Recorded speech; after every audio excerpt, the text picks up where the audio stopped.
Hello everyone, welcome back to another episode of r/Malicious Compliance. In today's episode, Mil lied about my baby gender, now have to see my baby in the clothes they brought. You want me to brew coffee? Fine. Department manager wants me to stay late to finish all duties. Sure. Before we get started, make sure to subscribe so you will never miss a video. So let's get started.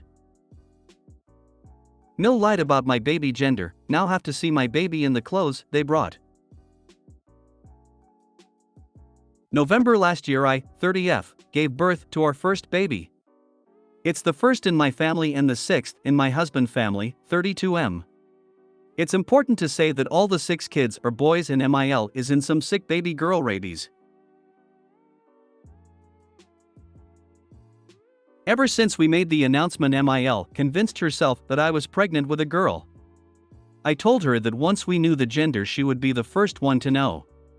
We told her it was a boy, she still was convinced it was a girl. She told the whole side of the family it was a girl. I corrected, but she told them I was just annoyed because I wanted a boy first, I wanted a healthy baby, I didn't have a damn about the sex.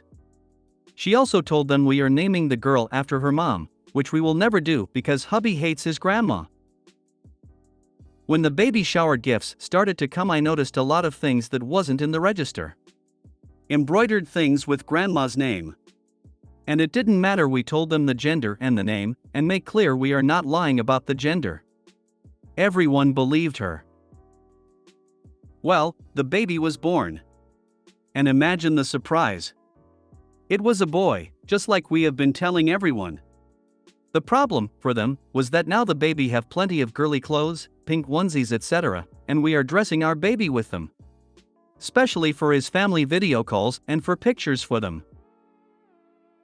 After Saturday call, Mil called us to scream to us because we are making the elders uncomfortable for not sticking to a masculine color scheme for the baby clothes.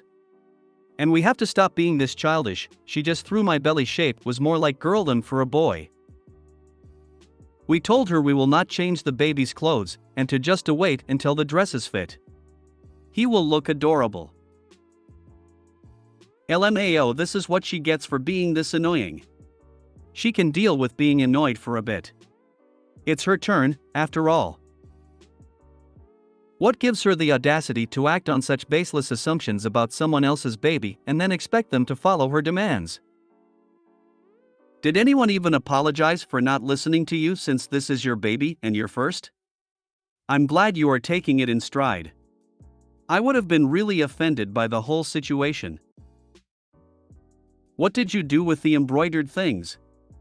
Just use them anyway? That's what I was thinking. It's bonkers to me that one side of her family just thought she was lying. Why would she lie, and why would you believe the Mil over her? Yeah, this is insane. The fact that she kept insisting it was a girl seems to border on clinically insane, and then why did everybody take her word for it when OP explicitly told them otherwise / Good parenting. Who cares what baby wears? Mil sounds loony. Babies are basically genderless. Put them all in gray, non-gendered clothes, and there's no way you can tell if they are boy or girl. First checkup ultrasound, I was mistaken for a girl. Parents bought all girly clothes. I did not care. My eminently practical mother bought me a lot of gray and yellow and green because she knew she wanted another after me. I was an androgynous lil tyke at times. Also my heartbeat was fast, so they thought I was a boy. Turns out I was a hyper girl.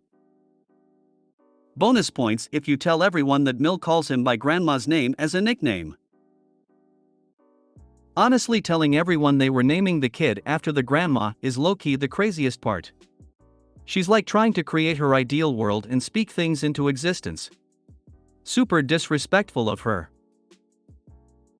Babies don't care what they wear and have no concept of girl or boy colors, which is just a marketing scheme anyway. Mil is just mad she was proven wrong, and those clothes are a reminder to everyone of her foolishness. Mil is just mad she was proven wrong, and those clothes are a reminder to everyone of her foolishness. This is spot on. Don't know what she expected, aside from changing reality with her thoughts, but this is all her fault, she can deal with it. Can't believe everyone was like, oh, let's listen to Mil instead of the people having the freaking baby, but if a male baby wearing pink actually bugs them, they just have themselves to blame. We thought it was very progressive of you not to assume the baby's gender. Thank you for being woke and giving us equal girl and boy cloths opportunities.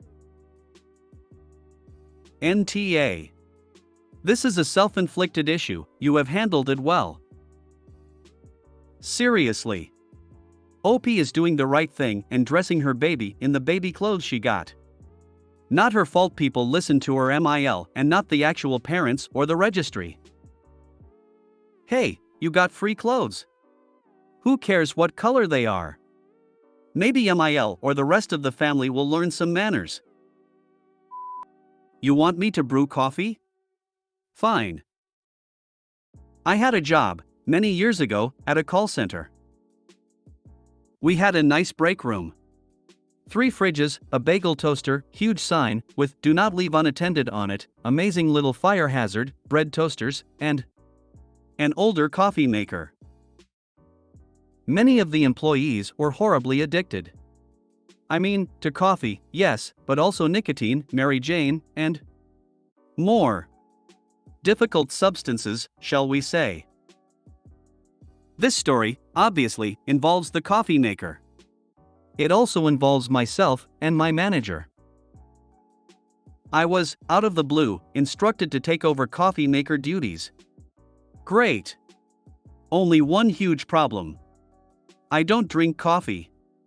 Coffee made me sick, small quantities would make me vomit if they were in anything I ate or drank. Since I don't drink coffee, I generally have no idea how to make coffee. I mean, you take ground up beans, put them in a filter, and run hot water through, and coffee comes out the bottom. The machine was a professional grade brewer, it was provided by a company that also stocked our vending machines. This wasn't a unit you could go to Walmart or Target and purchase, it was more industrial than that. It also didn't have any instructions. I asked my coworker for some help, and he must have thought I was joking, because he told me to add 2 cups of coffee from pre-ground, sealed packets to the hopper on top of the machine. Now, I'm not stupid, and here's where the malicious compliance comes from. I followed his instructions. It was glorious. All of my coffee-addicted coworkers were jittery, their teeth turned black, and they frequently had coffee grounds in their teeth. There was a distinct burned coffee smell in the break room. After a few days, my manager asked me WTF I was doing to the coffee. And this time, she actually listened when I told her I didn't drink coffee. Upon realizing this, she laughed and selected the coworker that instructed me on the proper operation of the machine to become the designated coffee brewer. Everyone found this funny, many while jittering away in their tiny cubicles. If you make coffee that is so strong it makes people jittery, that is a them issue. Sounds like you made some grade A gourmet miracle mud. Your talents are wasted at a call center. Might I suggest moving to healthcare or the legal profession? Ha! I work in healthcare now, actually. Call center if was to get enough money for college, which actually did happen. Grinning cat face with smiling eyes. Reminds me of a red-eye coffee drink. It's like an Americano, where you dilute a shot of espresso with water. But instead you cut the espresso with drip coffee. Would not recommend unless you're in extreme circumstances, like a stakeout. At work I used to be asked to make the teas and coffees occasionally. I'd always say no and people would be unhappy about it. They'd say, if you don't make the drinks every once in a while we'll never make them for you. Eve never had a tea or coffee from our break room since I started, so I had no issue saying, great, you do that. I was in a small office and we had a French press there. I don't drink coffee, but I was the first one there, so they asked me to make it. Someone showed me how, so I made coffee for everyone every morning. They all said it was great and way better than when one of them made it. We talked about that and decided that coffee tastes better when someone else makes it. LOL. LOL, I did this to a coworker once. He'd bought some expensive coffee to make in the morning. I was always early and he was usually late. He'd kept asking me to make coffee so it'd be ready when I got there. He is the very entitled son of a wealthy local businessman and treated his coworkers like the help. Now, we didn't have an industrial machine like Opie, just a regular one. So one morning I decided enough was enough, let's end this. So I put the filter in the basket and poured in as much coffee as would fit. Pretty much emptied his new little fancy bag of coffee. He got in and was so pleased I'd made coffee. Until he tasted it and spit it out. He asked what I'd done. I told him I don't drink coffee and wasn't sure how much to put in, so I filled it. Actually, it was overfilled since it scraped off anything above the filter as I put it in the machine. Boy was he pissed when he realized I'd wasted his bag. Never asked me to make coffee again and he ended up leaving a few months later. I'm just picturing a number of packets being emptied into 2 literal cups, 32 16 ounces of ground coffee. Many of the employees were horribly addicted. I mean, to coffee, yes, but also nicotine, Mary Jane, and more. Difficult substances, shall we say. I worked in a call center for a short time. They didn't even have a coffee maker, maybe this is why. NGL, this happened before the really bad opioid crisis happened. I'm pretty sure it would be different if the company still was around now. I worked in a call center, and a guy at the level above me told me he was on heroin when he interviewed for that position. I wasn't really surprised, though. AOL call centers hired some really weird people, me included. Good for you. I don't drink coffee myself. I hate the smell and taste. I refuse to make coffee for my hubby and will not clean up the mess he makes, grounds on the counter, etc. I worked for my dad for a while as his office admin, and even he learned not to ask/tell me to make his coffee. He was very old school and believed it was the secretary's job to make coffee. Think Mad Men era of office work ethics. I get my caffeine from tea or soda. It would seem that getting a Keurig or other machine that takes the K-cups would be easier, and then it's up to each person to make their own coffee. When I was in Vietnam, each enlisted guy in my office had to do a day of coffee making. Since the enlisted guys didn't drink coffee, just the officers, the goal was to make the worst coffee. The coffee maker was one of those 64-cup, I think, units. So to avoid having to make multiple pots, most of us just sprinkled fresh coffee on top of the old grounds. To make a fresh pot, we had to go outside the office for fresh water. A bit of an ordeal, at least we thought. One day when making a run, I spotted some orange rind in the dumpster. That's where we got water. I buried those rinds in the old grounds thinking it would make the coffee bitter. Turns out only the white parts were the bitter bits. I got praised for making such good coffee. Never did that again. Department manager wants me to stay late to finish all duties. Sure. This happened a couple of years ago, in December 2019. I got a job at a higher-end grocery store in the area, as I was planning on saving for when I started college in the fall of 2020. The store has all kinds of different departments like a market cafe, pizza/sub shop, cheese, etc. I aced my interview and was hired in the bakery department specifically for breads only. That'll be important later. The first 4 months was a breeze, but after COVID-19 ramped up, my doctor put me on leave until August. When I returned, a lot of people had quit in the bakery. I was taking college classes now, so I was working night shift part-time from 5 to 9 p.m. My department manager Hannah informed me that they were short-staffed on nights and I might be on my own 1 day a week. I was sure I would be getting help for the rest of the nights. Nope. Weeks go by and I barely get help. I'm burning myself out doing closing shift on my own, along with my schoolwork. No one was in the dessert or breakfast section, and I can't talk to anyone about it because they're gone by the time I clock in. I complained to the bread manager Jim, and he told me to talk to Hannah since she runs the whole department. Sure, fine. This is how the conversation went with Hannah. OP, hey, I wanted to talk to you about the workload.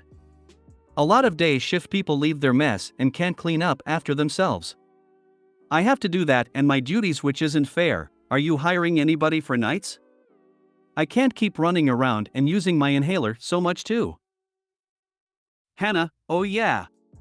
We're having a hard time filling the night shift roles. We could always train you for desserts and breakfast. OP, that's not what I meant. I meant assistance, not more responsibility. I can't do everything in the bakery and close with only 4 hours. Hannah, well, you can figure something out. Just make sure you don't leave a mess during closing though. You can't leave until everything is done. I can't leave until everything is done? Okay. Ever since she said that, I started documenting every time I had to do 3 jobs at once. I would take my sweet time when I didn't have class the next day, making sure I clocked out at 11 p.m. each time. The amount of stuff that kept piling was ridiculous, but I was simply following her instructions. HR noticed my clock in and out times and wanted me to come by their office. I told them everything, including what Hannah said to me, along with the photos I took. Suddenly, everything changed. At 9 o'clock sharp, they were kicking me out, and whatever was left was for the morning. Ha! Hannah was reprimanded but wasn't fired until she was caught selling 2-year-old expired pumpkin pies to customers during Thanksgiving. That day sure was a doozy. I was shocked when I saw all those empty boxes she already sold. For those curious about the pumpkin pie incident, we were all working overtime and preparing for Thanksgiving. I heard from this older lady that works day shift that she was cleaning out the freezer and found 2-year-old pies from a vendor we package and sell. She was asking Hannah what to do with them because there were a lot of them. I forgot how many were in a box. Hannah said just put a label on them and place them on display. We can get more profit that way. Excuse me, what? The older woman said she was shocked and used her PTO to leave early. She was scared of jeopardizing her job, but she told me it was weighing on her conscience, and told the store manager. I truly forgot the woman's name, but she was extremely nice to me. There were about 7 large boxes full of mini and large pumpkin pies. Hannah was promptly fired. Sweet karma. The photo was a jump scare and I thought I was having a flashback. I'd recognized that store/department anywhere. LOL, I worked there for over 12 years in prepared foods/bakery, and I finally escaped 2 years ago. At least I can say our store didn't need to hide things from the actual health inspector, but there was still some sketchy shit. Well, you can figure something out. You must have really needed the job, as I would have replied. I did figure something out, I quit. I did need the job. My culinary books and knife set were very expensive. I had to buy new tires for my car as well at the time. Reminds me of my previous life single-handedly closing the grocery deli. The difference being that I had nothing else going on and so had no issues doing the overtime, and management was aware of it and signed off on however much I needed to do to get shit done. I am often baffled by how many adults just expect someone else to clean their shit at work. Like, mate, your mom or wife isn't here to pick behind you. People give me shit for leaving the restaurant life, but this is exactly the kind of shit that made me leave. Gotta open, clean up after night shift, do my own shifts prep, run breakfast and opening as both cook and manager, and still only getting $13 per hour. Never again will I work as a restaurant manager. If you made it to the end of the video, thanks for watching. Don't forget to like, subscribe and share, and we will see you in the next video.